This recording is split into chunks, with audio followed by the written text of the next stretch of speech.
Comencemos entonces con el prólogo de San Juan, que es uno de los textos más difíciles.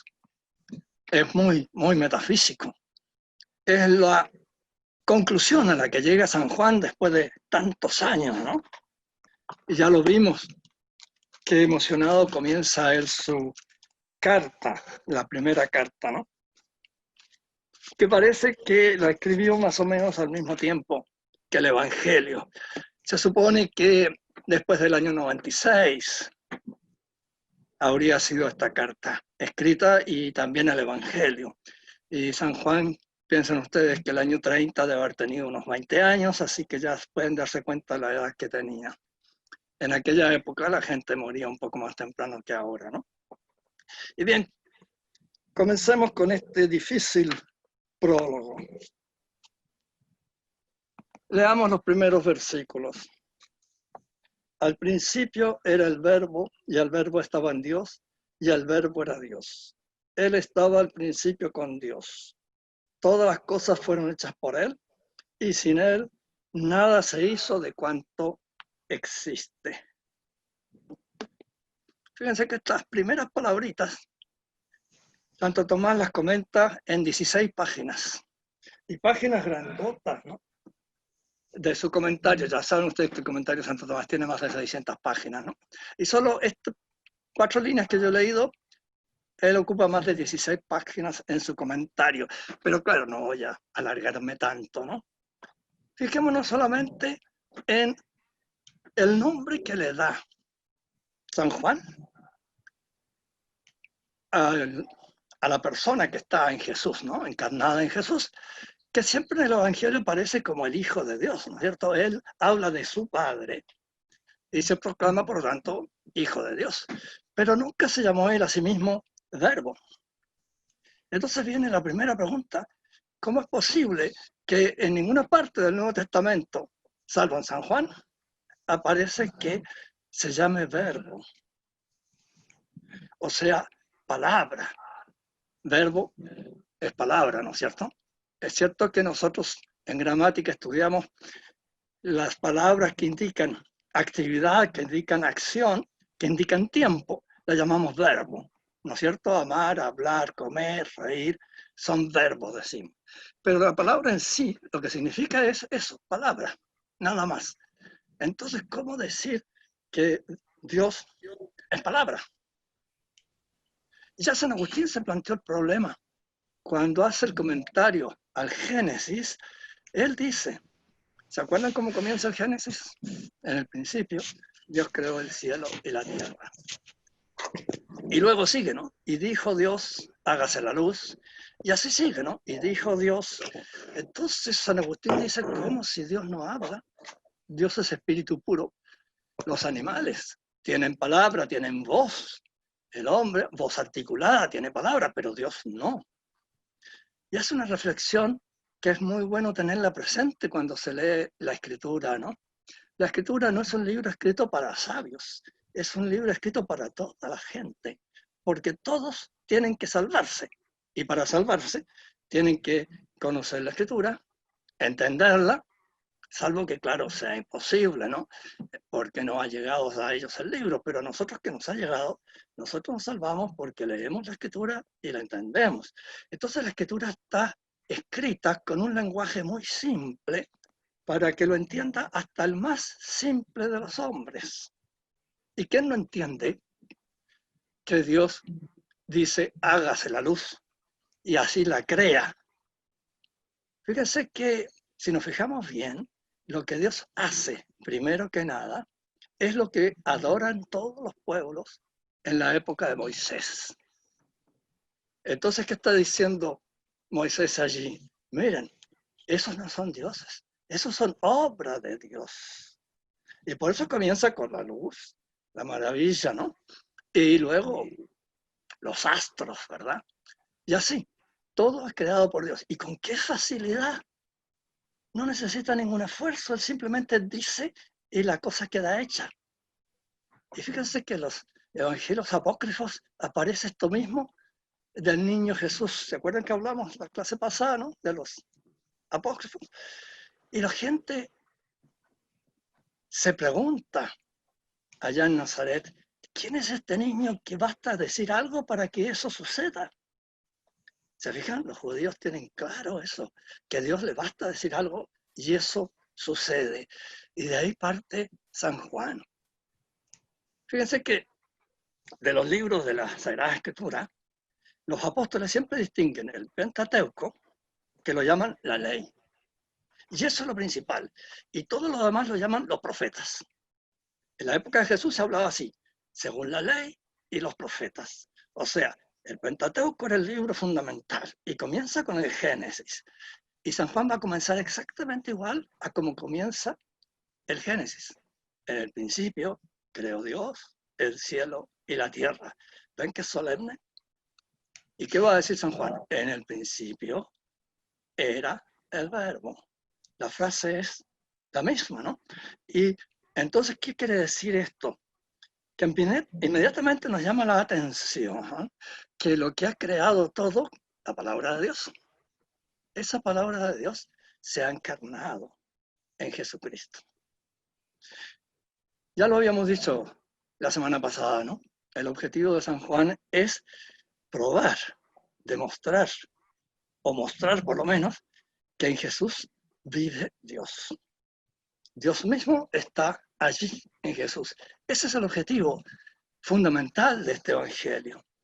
Los demás evangelios en general se dedican a narrar lo que Jesús hizo en vida. Y San Juan no. San Juan medita sobre lo que Jesús hizo en vida y lo explica, lo presenta para ilustrar nuestra fe. Es un metafísico nato, podríamos decir, San Juan. Es un sabio. ¿Se acuerdan que vimos que por familia parece? No se puede probar, ¿no? Que era de familia sacerdotal. Por algo, acuérdense, ¿no? Él es el que permite que entre San Pedro en la casa del sumo sacerdote porque era conocido del sumo sacerdote. Entonces no era ningún don nadie, ¿no? Era un tipo muy importante. Fíjense que es un chiquillo, si no tiene ni 20 años siquiera, y él manda en la casa del sumo sacerdote, porque es conocido del sumo sacerdote. Así que eso nos revela la importancia, la calidad que tiene en Jerusalén, a pesar de ser de Bethsaida, en Galilea. Sí, pero los sacerdotes vivían en una parte y ejercían después en el templo, ¿verdad? Y San Juan, por lo tanto, era conocido en Jerusalén. Entonces, ¿cómo es esto? Esta voz, verbo, ¿qué quiere decir? Fíjense que Santo Tomás nos llama la atención en que, primero que nada, al principio, en el principio, igual que en el Génesis, ¿qué está indicando esto? Esa palabra existía antes de la creación. Pero está muy claro en los textos del Antiguo Testamento que antes de la creación solo existe Yahvé. Fuera de Yahvé no hay nada. Lo único que existe es Yahvé. Y Yahvé, cuando Él quiere, crea. Pero resulta que San Juan nos dice que en el principio existía la palabra. Y Santo Tomás también nos insiste, ¿no? ¿Y por qué usa un pretérito imperfecto? Fíjense que un pretérito imperfecto, yo no sé, los más jóvenes parece que estudian muy poco gramática, ¿no? Y análisis lógico y esas cosas, ¿no? Un pretérito imperfecto señala que algo del pasado se continúa. Porque si hubiéramos dicho fue, quiere decir que ya terminó, ya no es. Pero si decimos existía, quiere decir que esa existencia viene del pasado, pero se prolonga. ¿Hasta cuándo? No sabemos, ¿no? Y por eso, para hablar de la eternidad, en la Biblia siempre se usa el pretérito imperfecto. Era, existía. De tal manera que ya con estas dos palabras nos está señalando San Juan la divinidad de Jesucristo. Al principio existía el verbo. Y sigue existiendo ahora. Y como dice un poco más adelante, Él se encarnó en Jesucristo. De modo que está usando un lenguaje típicamente hebreo, ¿no? Recuerden lo que les decía en la clase pasada. hay que entrar en la cultura hebrea para entender esto. Porque es un hebreo que le habla a hebreos. Realmente, durante todo el siglo I, la mayoría de los cristianos son judíos. Claro, los primeros conversos son de Jerusalén, ¿no es cierto? ¿Y quiénes viven en Jerusalén? Judíos. Y los segundos son de Samaria. ¿Y quién vive en Samaria? Judíos. Y mucho más todavía de Galilea, donde tanto tiempo estuvo Jesús. La mayoría de los primeros cristianos son de Galilea. Y poco a poco, ¿no?, empiezan a convertirse paganos, sobre todo a partir de la predicación de San Pablo, que comienza muchos años después. Y él se va a dedicar a los paganos. Y ahí va a empezar a crecer el número de paganos, pero de todas maneras, durante ese siglo I la mayoría son judíos. De modo que él está hablando al pueblo cristiano y la mayoría del pueblo cristiano es judío. Y los nuevos que entran ya están empezando a equivocarse en la interpretación. Ya a fines del siglo I hay muchos errores circulando. Sí, por eso si vemos en las cartas de San Pablo, de San Pedro, de Santiago y también de San Juan, ¿no?, cuidado, hablan de que hay que evitar los falsos profetas. A nosotros nos llama la atención esto, ¿no? Pero recuerden, para ellos profeta es el que habla en nombre de Dios. No se trata de que anuncie el futuro, ¿no? Esa es una prueba de que es profeta el que anuncia el futuro y el futuro se cumpla. Pero lo propio del profeta no es eso. Lo propio del profeta, como lo explica muy bien Santo Tomás, por lo demás, es hablar en nombre de Dios. Y fíjense que el mismo San Juan va a decir algo impresionante, ¿no? Cuando el sumo sacerdote Caifás dice en el Sanedrín que hay que condenar a muerte a Jesús, les dice, ¿se acuerdan ustedes?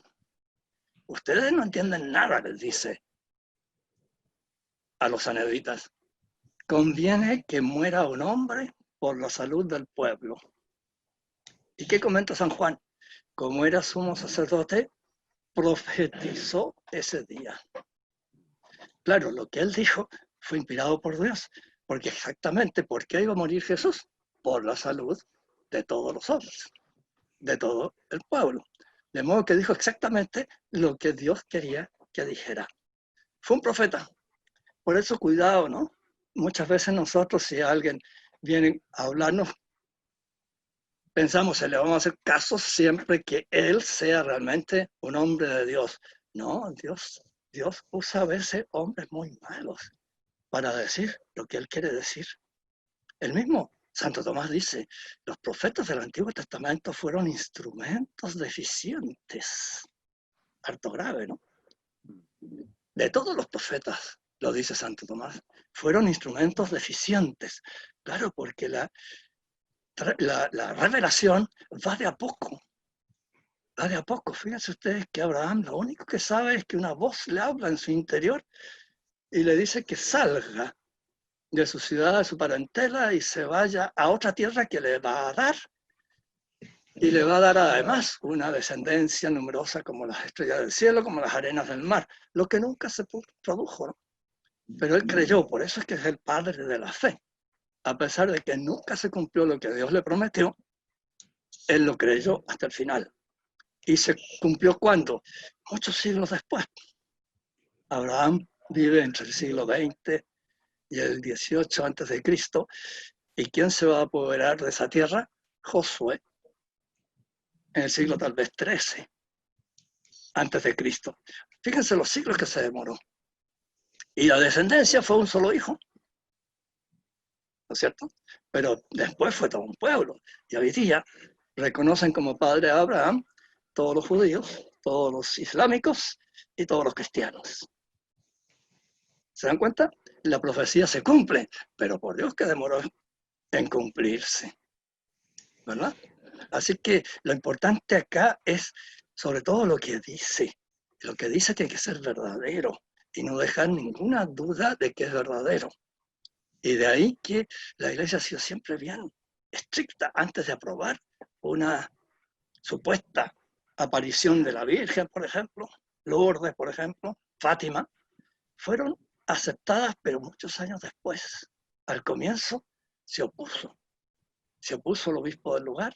En Fátima, el patriarca de Lisboa puso pena de excomunión al sacerdote que hablase sobre las apariciones de Fátima. Imagínense, después del milagro del sol, puso excomunión. Nadie puede referirse a esto. En Lourdes lo mismo. Tampoco había, no se puso excomunión, ¿no? Pero por lo menos no se aceptó. Y hoy día, ¿quién duda de que la Virgen estuvo en Fátima, de que la Virgen estuvo en Lourdes? ¿Verdad que sí? Así que lo importante acá es entender qué es lo que quiere decir. Y acá lo que quiere decir San Juan es que en Cristo está Dios. Y que en Dios hay dos cosas, ¿no? Es Dios por un lado y por otro lado es palabra. Y es un nombre nuevo, absolutamente nuevo, que nunca había sido usado.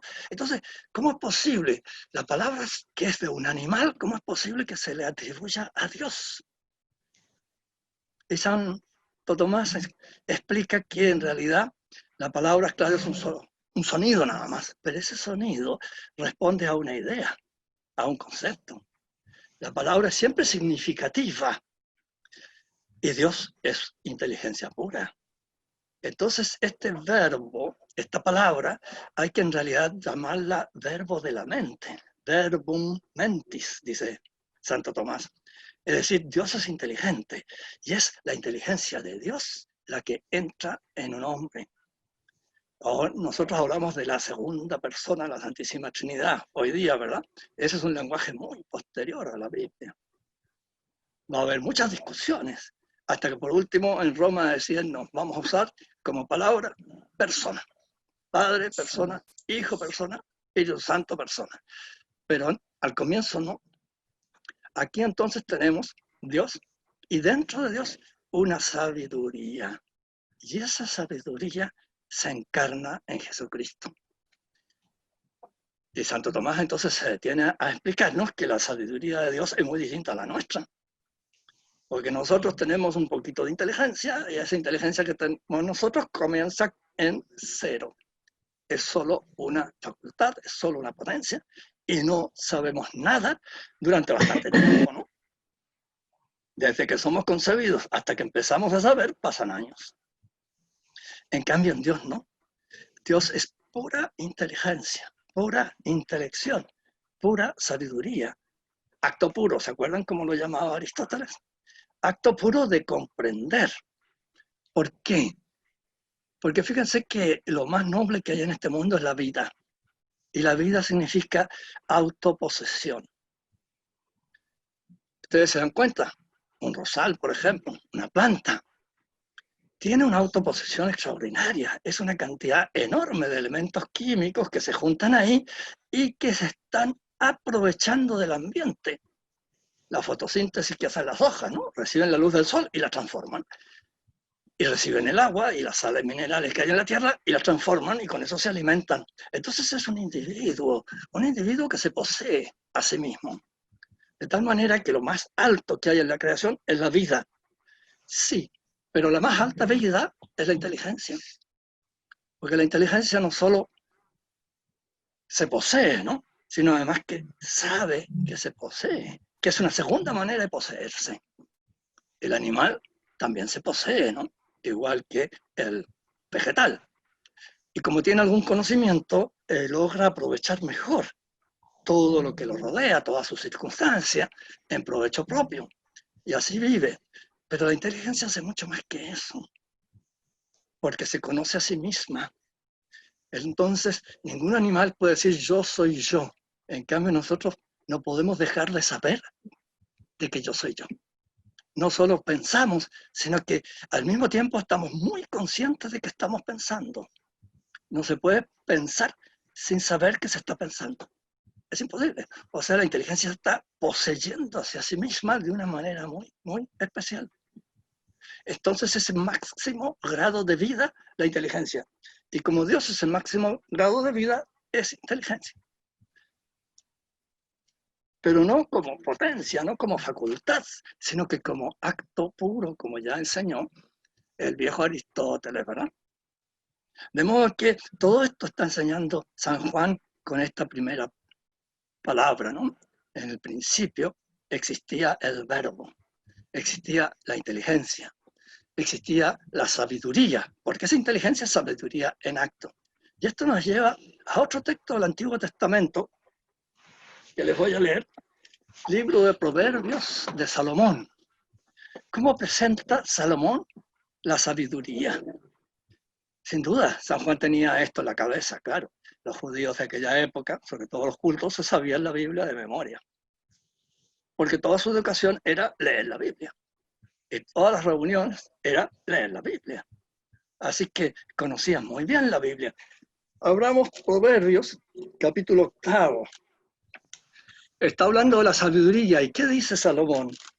Dice lo siguiente: el Señor me poseyó al principio de sus caminos, antes de sus obras más antiguas.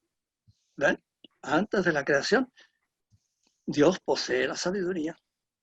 Desde la eternidad fue constituida, desde los orígenes, antes de que existiera la tierra. Antes que los abismos fue engendrada yo, no había aún fuentes ricas en aguas. Cuando aún no habías creado él la tierra, ni los campos, ni el primer polvo del orbe, cuando estableció los cielos, allí estaba yo. Cuando trazó el horizonte sobre la faz del abismo, cuando fijó las nubes en lo alto y dio fuerza a las aguas de la profundidad, cuando señaló sus límites al mar para que las aguas no traspasasen sus orillas, cuando puso los cimientos de la tierra, entonces estaba yo con él como arquitecto, deleitándome todos los días y me regocijaba delante de él continuamente. Fíjense cómo una de las cosas, ¿no?, que nos da muchísima tranquilidad en nuestra fe es esto, que el Antiguo Testamento, con tantos siglos de anticipación, profetiza, a veces muy abiertamente, a veces como aquí, en forma un tanto velada, pero está enseñando lo que después se va a revelar abiertamente en el Nuevo Testamento. Fíjense, la sabiduría está presente y ella es la que dirige toda la creación. Y lo mismo es lo que dice San Juan, ¿no? Lo acabamos de leer. Se ve que San Juan tenía muy presente este texto, ¿no? Al principio era el verbo y el verbo estaba con Dios y el verbo era Dios. Él estaba al principio con Dios. Todas las cosas fueron hechas por él y sin él nada se hizo de cuanto estaba hecho, de cuanto existe. De modo que tenemos ya revelado en el Antiguo Testamento, en el libro Proverbios de Salomón, el que Dios es sabiduría y todo lo ha hecho con sabiduría. Hay varios salmos también que lo dicen, ¿no? Todo está hecho sabiamente. Y claro, es así, ¿no? Hay un salmo que dice que la ciencia de Dios es incomprensible. Antes de que yo piense algo, Dios ya lo sabe, dice el salmista. Y así una serie de imágenes que nos da, ¿no?, de esta sabiduría. Y San Juan nos dice ahora, esta sabiduría descendió a nosotros. Esta sabiduría estaba en Jesús. Y eso es lo que él quiere que todos acepten, ¿no? Porque ya han empezado las primeras herejías, ya han empezado estas dudas. Claro, los romanos no podían entender estas cosas. Y entonces empiezan interpretaciones muy falsas, como que sí, claro, Jesús es el Hijo de Dios y por lo tanto es la primera de las criaturas. Oiga, no, este texto está diciendo algo muy distinto. No es la primera de las criaturas, porque todas las criaturas han sido hechas por él. Siempre las herejías nacen de la Biblia, por una mala comprensión, como decíamos el otro día, ¿recuerdan? Y por eso es que hay que leer la Biblia en la iglesia, porque la Biblia es el libro escrito por la iglesia y la iglesia es la única capacitada para interpretarla. Por desgracia, no son muchos los textos que la Biblia dice, que la iglesia ha definido, esto se entiende así y nada más. Pero por eso tenemos nosotros estos autores que nos ilustran, ¿no? En la antigüedad sobresale San Agustín, después sobresale Santo Tomás y hasta el día de hoy seguimos teniendo esta ayuda de estos hombres que han estudiado tan a fondo la Escritura y además hombres buenísimos guiados por el Espíritu Santo. Claro, en algo se equivocan, sí, todos se equivocan en algo, ¿verdad? Pero lo importante es que ese consenso, ¿no? Esa frase tan bonita de la iglesia que dice, lo que entendía y entiende la iglesia. ¿Se fijan? Esa es la verdadera interpretación. Porque la iglesia tiene que tener una continuidad. El dogma no varía. Si hubiéramos, digamos, si nosotros pudiéramos preguntarle en la máquina del tiempo a los apóstoles sobre alguna cosa nueva, novedad de hoy, ellos nos darían la respuesta exacta, la respuesta del magisterio eclesiástico, claro, no otra, exactamente lo mismo. Aunque el problema no hubiese nacido en aquella época, porque los apóstoles eran infalibles, pero solo infalibles en lo dogmático, ¿no es cierto? En los principios morales, en lo demás no. Y de hecho está bastante claro que los primeros cristianos esperaban la resurrección de los muertos como muy próxima. Y San Pablo llega a decir, no, nosotros los que estemos vivos no llegaremos antes al juicio final que los muertos. Vaya, es que Jesús nos reveló la fecha. Y por lo tanto, en eso no podían ser infalibles los apóstoles, ni nosotros tampoco. En general, todo el mundo tiende a creer de que estamos a un paso del juicio final, ¿no es cierto? A un paso de que llega el anticristo. Todos los siglos han dicho lo mismo. Por lo demás, San Juan dice, el anticristo ya está aquí.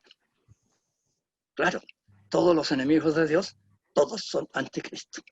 Hoy día entre nosotros la masonería, el liberalismo, el socialismo, son anticristos. ¿Por qué? Porque dicen cosas contrarias a lo que la iglesia enseña. Y entonces, fíjense, la última parte que leímos, ¿no? Todas las cosas fueron hechas por él y sin él nada se hizo de cuanto existe. Así que incluso lo que adoran los ídolos, no, todo está hecho por Dios. Dios está por encima de todo eso. No hay que tener ninguna duda. No puede adorarse ninguna criatura. Y hoy hemos regresado a adorar la naturaleza. Ayer se adoraba el progreso, la razón. ¿Recuerdan ustedes que los liberales en el siglo XVIII en Francia desmantelaron, hicieron pedazos la Notre Dame de París, ¿no? Y después hicieron una ceremonia y coronaron a la razón en el altar mayor de la Catedral de París. Adoraban la razón. Los liberales son eso, ¿no? Y Dios entonces desaparece. Sí, porque la razón es la que gobierna, no Dios. Terrible, ¿no? Sigamos un poquito más.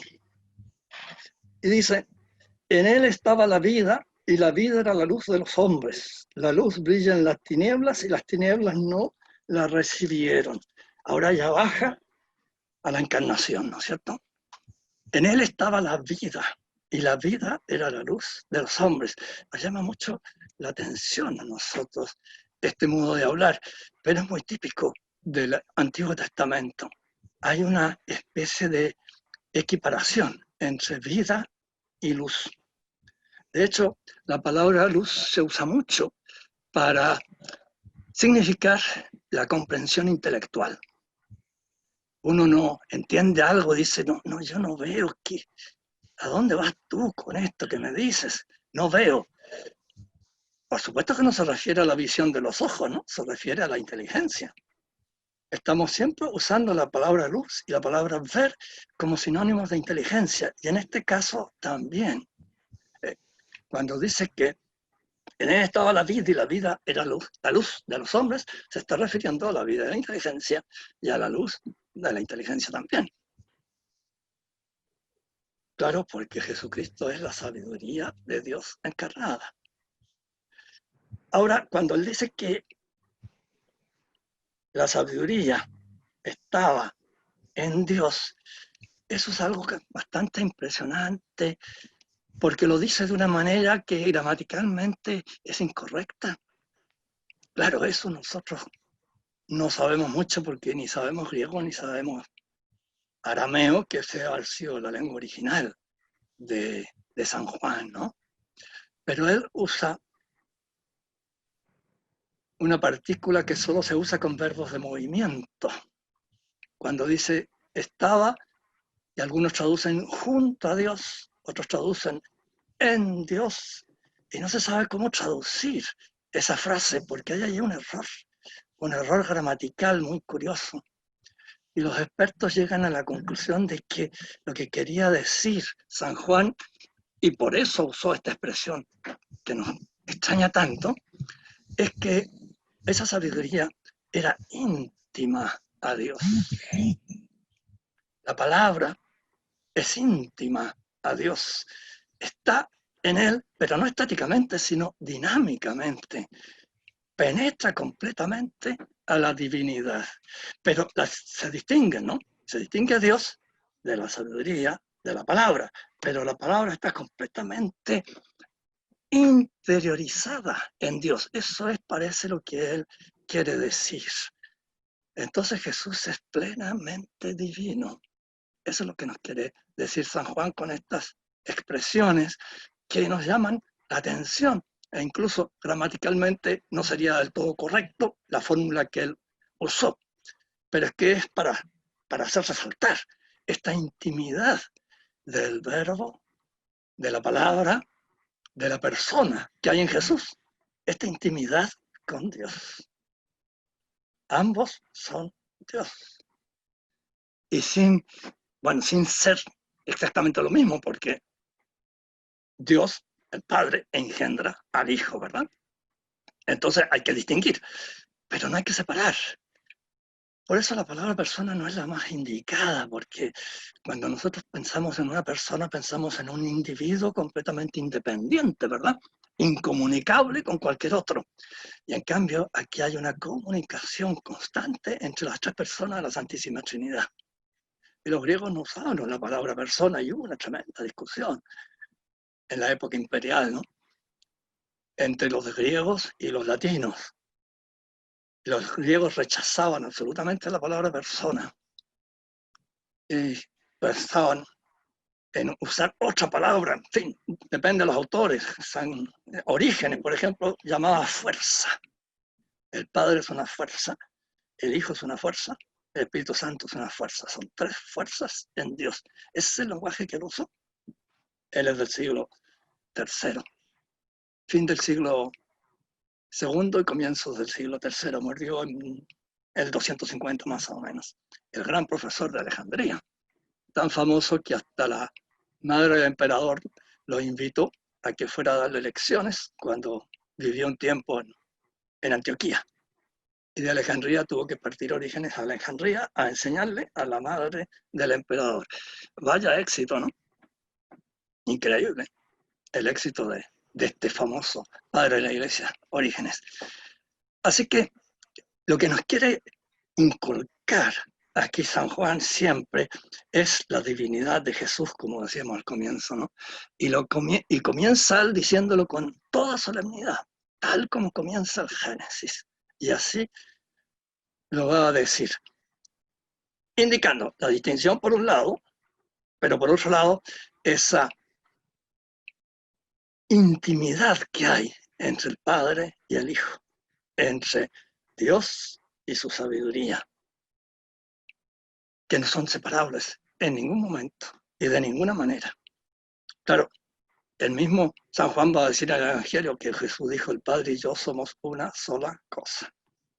No puede ser más drástico, ¿no? Pero aquí lo está expresando con un poco palabras distintas. Y entonces esta vida se nos va a comunicar a nosotros. Nos está anunciando ya la gracia santificante.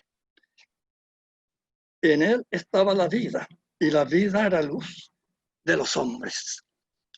Es la gracia santificante, ¿no? Que es la vida, porque lo que nos trae Jesús positivamente es la vida divina, y todos nosotros pasamos a ser hijos de Dios por el bautismo. Negativamente podríamos decir, es la redención. Él va a recibir el castigo que merecíamos nosotros, y con eso nos redime y permite que nosotros participemos de alguna manera, claro está, en la vida divina. Y de ahí que va a decir, en el cielo hay muchas moradas, ¿no? Y yo les voy a preparar un lugar. Y lo mismo San Juan va a decir, ¿qué es el cielo? Es la ciudad, la Jerusalén celestial. Y ahí viven todos en la casa de Dios. Y nosotros mismos nos llamamos también casa de Dios por esta presencia de esta vida que Él trajo. Y esta vida entonces brilla en las tinieblas, ¿no? La luz brilla en las tinieblas y las tinieblas no le recibieron. Es muy difícil esa palabra recibir. Parece que no es buena esa traducción porque la palabra latina es comprehendere. Comprehendere. Comprender. Sí, pero espérese, antes de comprender significa ahogar. Comprender es como quien dice el abrazo del oso, ¿no? El abrazo del oso me ahoga. Como es una luz que brilla en las tinieblas no la sofocaron, sería la mejor traducción. No la extinguieron. Y bueno, ¿cómo se esforzaron, no? Y creyeron que lo habían logrado cuando lo crucificaron, ¿verdad? Y resulta que en la resurrección aparece todo lo contrario. Ellos creyeron que se apagaba la luz al matar a Jesucristo, pero resulta que gracias a ello brilló mucho más, porque la resurrección ya fue lo que convenció a todos. Los mismos apóstoles que no habían entendido casi nada, ¿verdad? ¿Se acuerdan los que van a Emaús? Este hombre grande en palabras y en obras, y resulta que lo mataron y ahora aquí se acabó todo. Y no, fue justamente ese paso, ¿no? Esa aparente derrota total, la que hizo brillar mucho más esta luz que nos trae Jesús. Él es la luz, es decir, Él es el que enseña la verdad. Siempre va a insistir San Juan en la verdad. Y en las epístolas también nos dice, ¿no? Me comunicaron que tú andabas en la verdad y mucho me he alegrado. Frases de ese tipo dice varias veces en sus cartas. San Juan en la primera, en la segunda, en la tercera. Y es eso, porque esta sabiduría es luz. Y esa luz es luz intelectual, claro. Y lo que a nosotros nos salva en primer lugar es la fe. ¿Verdad que sí? La fe es nuestra luz. La fe es un acto de inteligencia, no un acto sentimental como se está pensando ahora, ¿no? Es un acto de la inteligencia.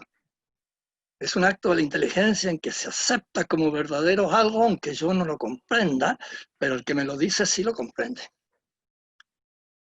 Y es Jesús el que lo dice. Y él sí que comprende porque él es la luz. Él es la sabiduría del Padre. De modo que él comprende perfectamente todo lo que dice. ¿Y a nosotros qué nos queda? Pues aceptarlo. Y si lo aceptamos, nos salvamos. Si no lo aceptamos, no nos salvamos. ¿Verdad que sí? Algo que nadie parece comprender ahora porque para el liberalismo esto es absolutamente irracional, ¿verdad? Cada uno piensa como quiere, cada uno tiene su verdad y nadie le puede imponer nada. Eso es soberbia, pero Dios resiste a los soberbios, ¿verdad? No, la luz, la verdad es Jesucristo. Él lo dijo, yo soy el camino, la verdad y la vida. Y ya está aquí mencionado esto, ¿no? Él es la luz, por lo tanto, Él es la verdad. Él es la vida, lo he dicho antes, y la vida es luz, porque es vida de la inteligencia, es vida espiritual. Y el espíritu se caracteriza por eso, por ser una inteligencia. Eso es lo principal que caracteriza al espíritu. Claro, nosotros somos bestias, ¿no? Somos animales y como animales tenemos sentimientos y pasiones y esas a menudo mandan. Pero cuando mandan las pasiones, cuando mandan los sentimientos, las emociones, somos esclavos. ¿Por qué? Porque no es la inteligencia la que manda. Y no, la que tiene que mandar es la inteligencia. Y la inteligencia, claro, al servicio de Jesucristo, claro. Porque Él es el que nos trae la sabiduría. Y sin Él no hay sabiduría. Él es la luz. Y la luz brilló en las tinieblas. Y las tinieblas no la extinguieron. Y esas tinieblas es el mundo que rechaza a Jesucristo. De ahí que San Juan va a insistir tanto, ¿no? El gran enemigo del hombre, el mundo. La carne, el mundo, ¿verdad? Satanás. Los enemigos del hombre, el mundo. Que apaga, que extingue, que sofoca la luz. Pero no lo consiguió. A pesar de que creyó que lo había conseguido, ¿no? Triunfó la luz.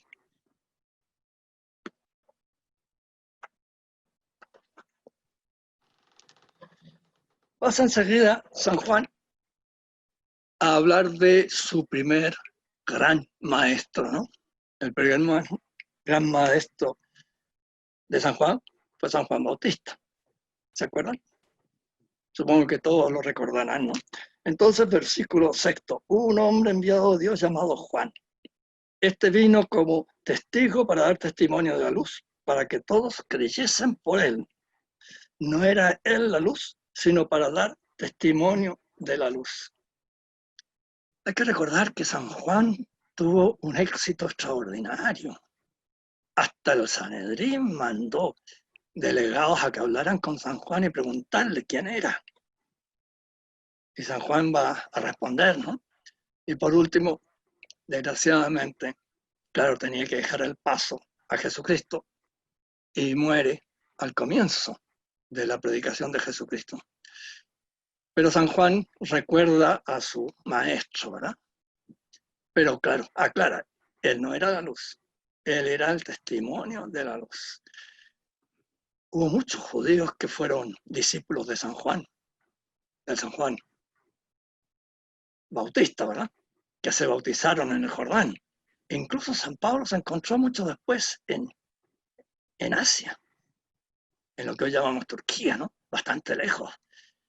Gente que eran discípulos de San Juan Bautista y que no habían oído hablar de Jesús. Así fue el éxito que tuvo San Juan Bautista, ¿verdad?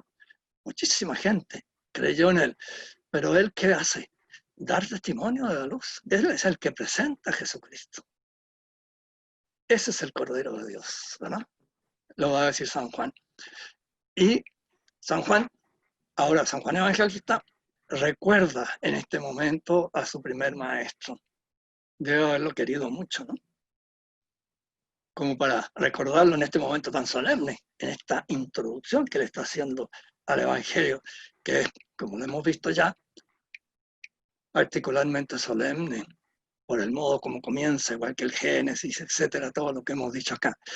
Y entonces trae a luz como testimonio, como para dar más seguridad de que Jesús es lo que él dice, el testimonio del más grande santo de la época, San Juan Bautista, a juicio de la mayoría de los que habían visto a San Juan, lo habían escuchado y habían ido a bautizarse con él. De modo que trae como refuerzo lo que él está diciendo la obra de este famoso predicador, que fue como quien dice el modelo de un profeta, ¿no? Su manera de vestir, esa comida tan frugal, ese vivir en el desierto aislado, es como el prototipo, ¿no? El ejemplar del profeta. Se presenta así de una manera espectacular para la época y por eso produce un movimiento enorme. Ahora duró muy poco, fueron muy pocos años los que San Juan vivió y murió tan joven, tan temprano, ¿no es cierto? Fueron muy pocos años de predicación, pero produjo una verdadera revolución, por así decirlo, ¿no? En Jerusalén con su predicación. Y San Juan entonces lo cita aquí, pero aclara, él era solo un testimonio. ¿Se acuerdan que San Juan dice que él no es digno de desatar la correa de la sandalia del que viene después de él? Que diga eso él, que es mirado por todos como un santo, como un profeta. Hacía ya 4 siglos que no había profeta en Israel. Y aparece San Juan y nadie duda que es profeta. Incluso algunos creen que es Elías que ha vuelto. Elías es el más grande de todos los profetas según los israelitas de esa época. Y ellos creen que San Juan es Elías que ha vuelto. Y Jesús dice, sí, es Elías que ha vuelto. Pero claro, es una metáfora, ¿no es cierto? Elías es el más grande de todos los profetas en el juicio de los israelitas de la época de Jesús. Entonces lo pone a San Juan Bautista, Jesucristo lo pone al mismo nivel de Elías. Él es Elías. Profesor. La que representa lo que Elías fue en su época, San Juan representa ahora eso. Don Juan Eso Carlos, él era. ¿Sí? hay una pregunta. Dice, ¿cuál era el valor del bautismo que administraba San Juan Bautista y en qué se diferencia del actual sacramento del bautismo? Ya. Había un movimiento en aquella época que se llaman los esenios, que se ha conocido muy poco de ellos porque desaparecieron, sobre todo después de la destrucción del Estado de Israel, y da la impresión de que la mayoría de los esenios se hicieron cristianos. Hay varias costumbres de la iglesia primitiva que son típicamente esenias. Y los esenios practicaban un bautismo de purificación que lo recibían muchas veces en las fiestas más importantes, en ocasiones solemnes. Todos se bautizaban. Y se bautizaban sumergiéndose en el agua. Y por eso es que San Juan predica al lado del Jordán, ¿no? Porque para bautizar tienen que meterse en el agua y hundirse en el agua. Y eso era una purificación, o sea, era un rito puramente moral, puramente simbólico. Nada que ver con el bautismo nuestro, ¿no es cierto? En que se trata de borrar el pecado original y introducir la gracia santificante, esta vida que trae Jesucristo, ¿verdad? De modo que la diferencia es radical. Por eso el bautismo se recibe una sola vez. En cambio, los esenios se bautizaban varias veces, en las grandes ocasiones, en las grandes solemnidades. Incluso, fíjate, en la casa de Loreto, que está al norte de Italia, que se supone que es la casa de Nazaret y que fue transportada por los ángeles, hay unos estudios últimamente, ¿no? En el siglo pasado, bastante interesantes porque ocurre que la familia del emperador era de apellido Ángelos en el siglo en que aparece esta casa, ¿no? Entonces, que la transportaran los ángeles, claro, o sea, la transportó el emperador, alguien de la familia del emperador, y uno de ellos, que era miembro de la familia esta, su hija se casó con un italiano. Y como regalo de bodas, el papá de esta chiquilla manda la casa a Italia. Y la casa se edifica mirando hacia Nazaret. Está orientada hacia Nazaret. Y en una de esas piedras dice María. Y se ha estudiado la grafía de María y se dice que es una grafía de la época del Imperio Romano. Así está escrito María en una de esas piedras. Y al lado de la puerta de esa casa, que es una sola pieza nada más, ¿no? Como casas antiquísimas, ¿no? Una sola pieza sin ninguna ventana y solo con una puerta, que ahora está dentro de una iglesia enorme que se construyó en el lugar. Y al lado de la puerta hay una piedra cóncava.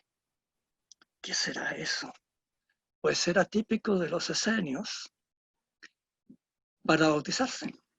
Entonces la persona se paraba en esa piedra, que en las primeras iglesias cristianas se hizo lo mismo. Se puso esa piedra cóncava, se paraba ahí el que se iba a bautizar y se le echaba agua encima que corría por todo su cuerpo y quedaba en esa piedra. Por eso era cóncava, ¿no? Para recibir el agua y que el agua no se moviera de ahí. Y esa era la manera como se daba el bautismo en los primeros siglos cristianos. Todavía queda algún ejemplo de eso. De modo que ahí tenemos esa relación que hubo muy íntima entre los esenios y los cristianos. De hecho, cuando Flavio Josefo habla en sus antigüedades judías del pueblo de Israel, dice que los más santos en Israel, a juicio popular, eran los fariseos, pero que a su juicio eran más santos los esenios. Y por algunas cosas que dice de los esenios, los historiadores piensan que estaba hablando en realidad de la iglesia cristiana, nacida justamente entre los esenios, porque ellos son los únicos que piensan en la virginidad como un modo de vida. Ellos crean los primeros monasterios, unos de mujeres, otros de varones, separados, por supuesto, y todos vírgenes. Ninguno podía casarse. De modo que hay ahí una relación que se conoce muy poco porque se está recién descubriendo, ¿verdad? A propósito de lo que se halló en Qumran y todo eso, de la presencia de los diseños entre los cristianos. ¿Se acuerdan cuando se tiene que elegir el que va a reemplazar a Judas? Entonces se conversa entre los apóstoles y se presentan dos candidatos. ¿Y qué hacen? Rezan al Espíritu Santo y lo echan a la suerte. Era la manera como los esenios elegían a las autoridades. Se rezaba, se ayunaba, y luego Dios, a través de la suerte, iba a decir quién quería como candidato para ese puesto. Y eso hicieron los primeros cristianos en Jerusalén, lo que revela de que efectivamente hay una relación entre los esenios y la primera comunidad cristiana. Y hay en los textos de los esenios varias cosas bastante interesantes que iluminan un poco el Nuevo Testamento nuestro, ya que posiblemente, bueno, seguro San Juan era esenio, eso no cabe la menor duda. Eso de irse al desierto era irse a uno de estos monasterios, porque estos monasterios estaban en el desierto. Justamente el de Qumran, que estaba al lado del Mar Muerto, que era el más cercano de Jerusalén. Así que San Juan era esenio, lo cual significa que los padres de San Juan probablemente eran esenios.